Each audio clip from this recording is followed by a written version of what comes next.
Hi there, and welcome to another of Mr. Bench's book reviews. What's in the box today? That's heavy. Oops.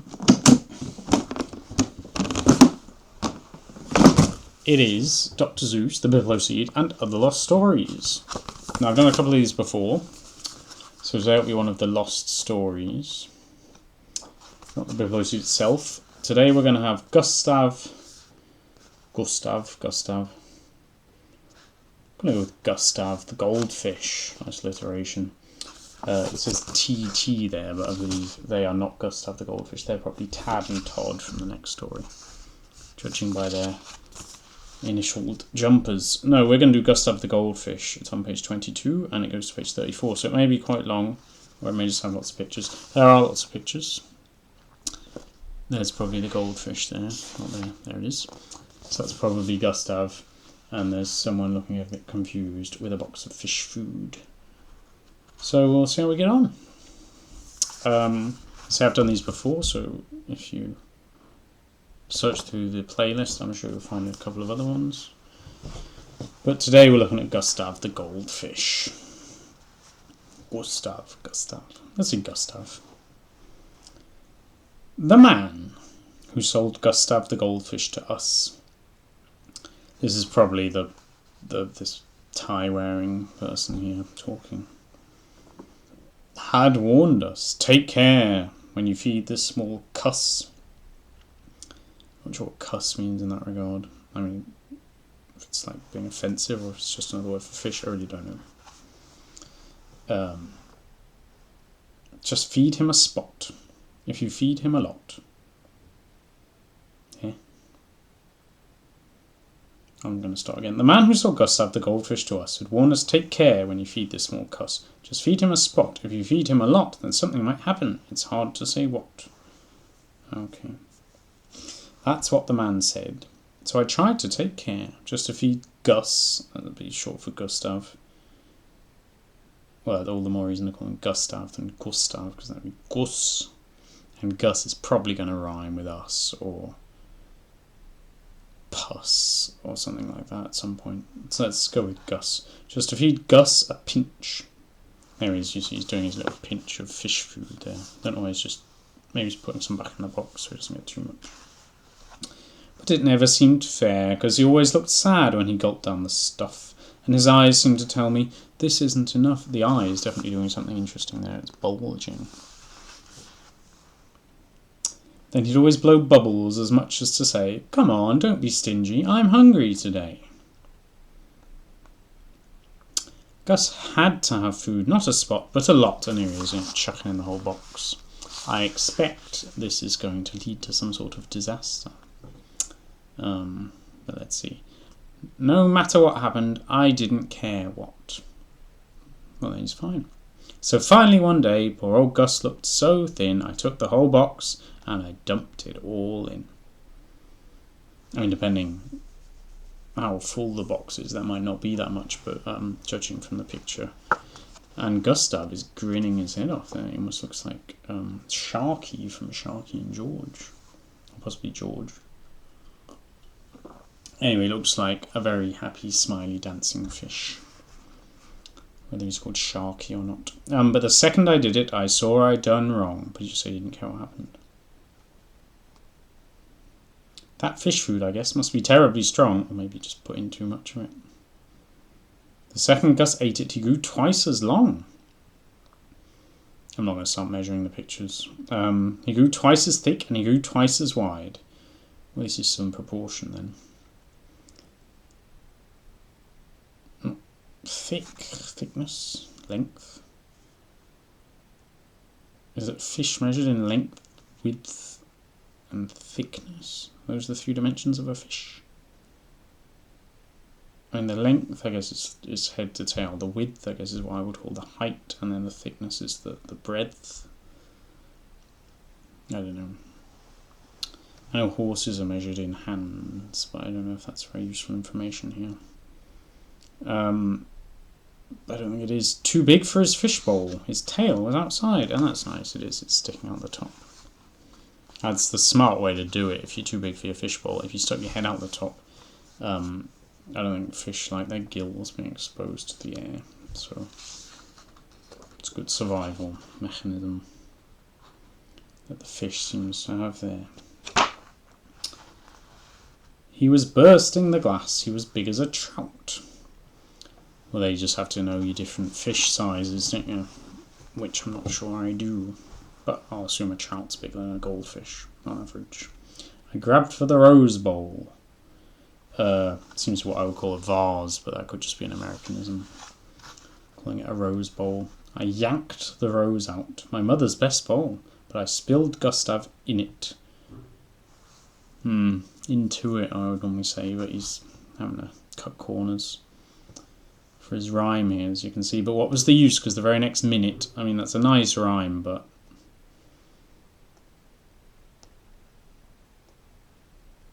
I would have said into normally.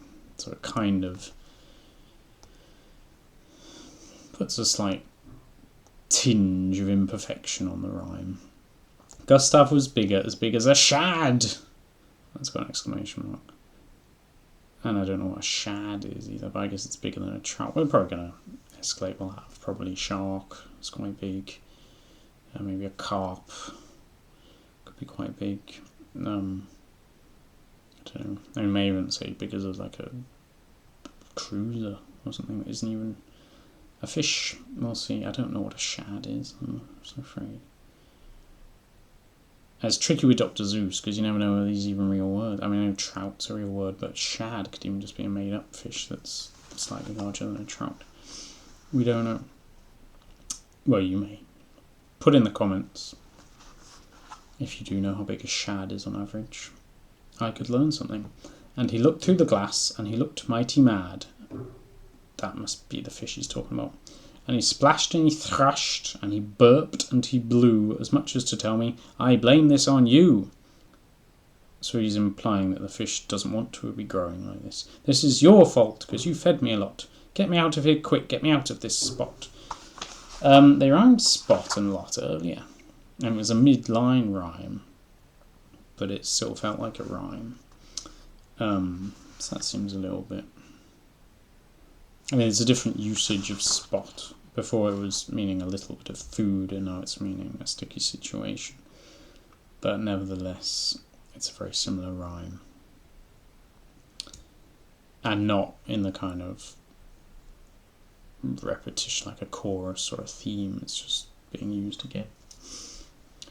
To the back of the house, to the kitchen I ran. I needed more water. I filled up a pan. I poured Gustav in it. And that could just be American grammar, rather than not using into it. As fast as I could, but he kept right on growing. It did him no good. Well, I didn't think he expected him to stop growing just because he was in a pan. I poured him from pot into pot after pot. There he's used into.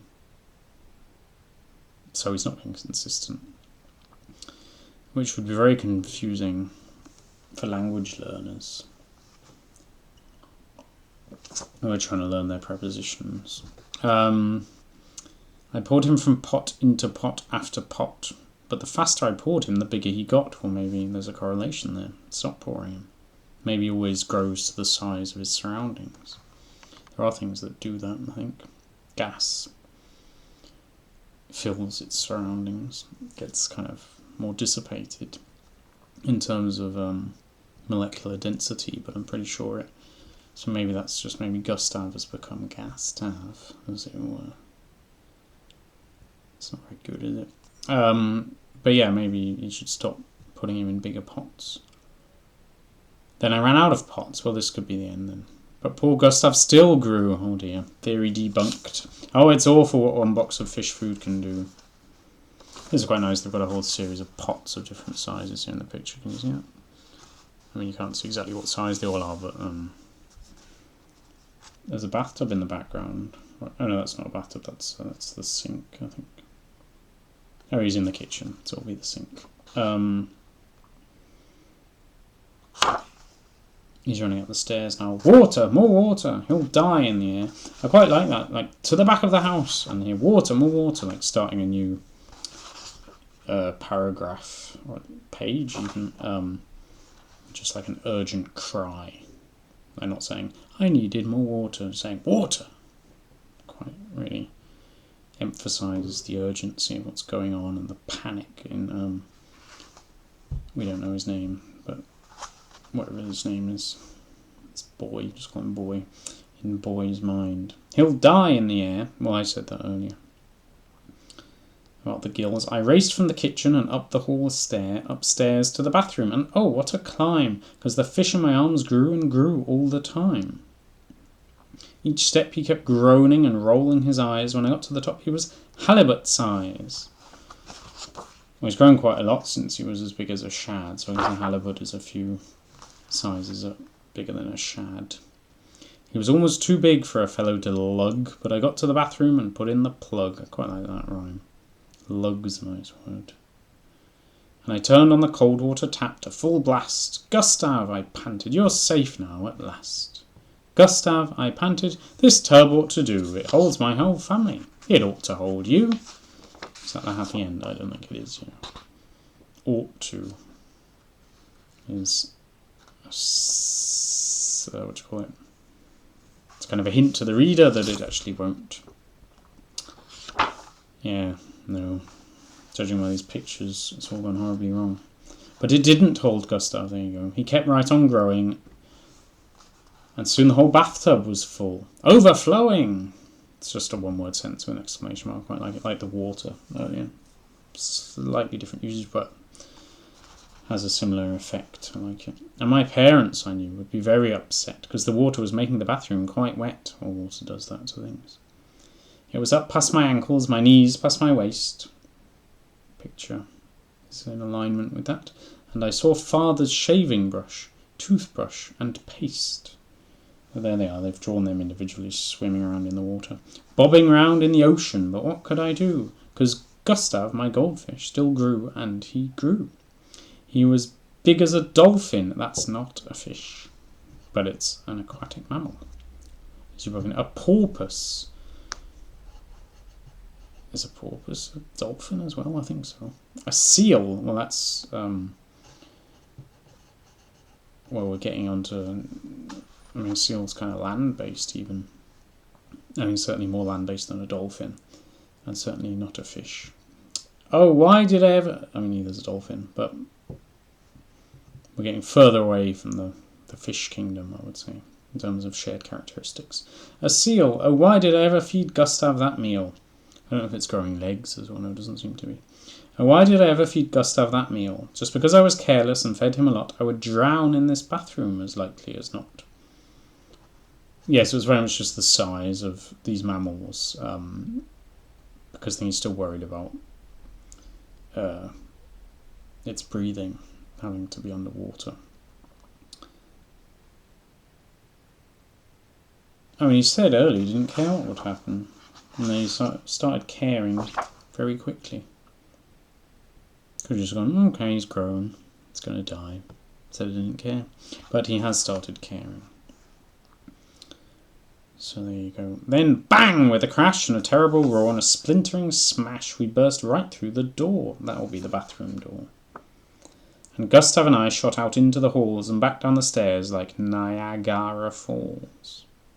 He's put little hyphens in that, so it's Niagara Falls, which is quite cool. It helps you read it better. It's quite a good picture. There's a thing in one of the Paddington movies where something quite similar happens. The bathroom overflows and then he ends up going down the stairs. I don't know if that's a common thing you get in lots of these books. No, he hasn't been eating too much fish food. I think he just blocks the toilet with something. Can't quite remember. But anyway, there's this bursting out of the bathroom going down the stairs. This is certainly pre-Paddington the movie, although the Paddington books are probably much older. I don't know when they're from. They could be that old. I don't know. I'd have to look up that. I really don't know. Then the first thing I knew, we were down in the cellar, and Gustav, my fish, was a gigantic fella. He's done the thing like he did in Niagara there. He's put a hyphen between gigantic, which I feel is less useful there. Was a gigantic fella, was a gigantic fella. I don't know if he's just trying to get you to stress the word weirdly. Not sure what he's up to there. Cellar and fella's quite a nice rhyme. They're not high rhymes, which always... I don't know, I quite like it when things rhyme, even though they don't look like they necessarily do. Too wild and too dangerous to handle alone. I needed some help. So I rushed to the phone and quick dialed the number. I don't know if that just means speed dial. Like you have a button number 1, speed dial 1, just ring someone. I'm not sure if quick dial is, or it just means he dialed quickly. Of Mr. Van Bus. Mr. Van Bus is actually written, Van Bus is one word, but with a capital B in the middle. That's quite weird. That could be a typo. The man who sold Gustav the Goldfish to us. Come over, please, mister. He's big as a whale. That's also a mammal, obviously a very large one. He's banging the boiler to bits with his tail. Boiler being the cellar then. That's common. There's a lot of water down there though, so we should be alright, at least in terms of breathing. Is that Mr. Van Bus? He's pretty funny looking with his hat. And his waistcoat. I knew, sighed the man, this would happen one day, and he hung up the phone and he came right away, with a lot of strange bottles tucked into his vest, and a thing on his back like a medicine chest. And he took it down cellar.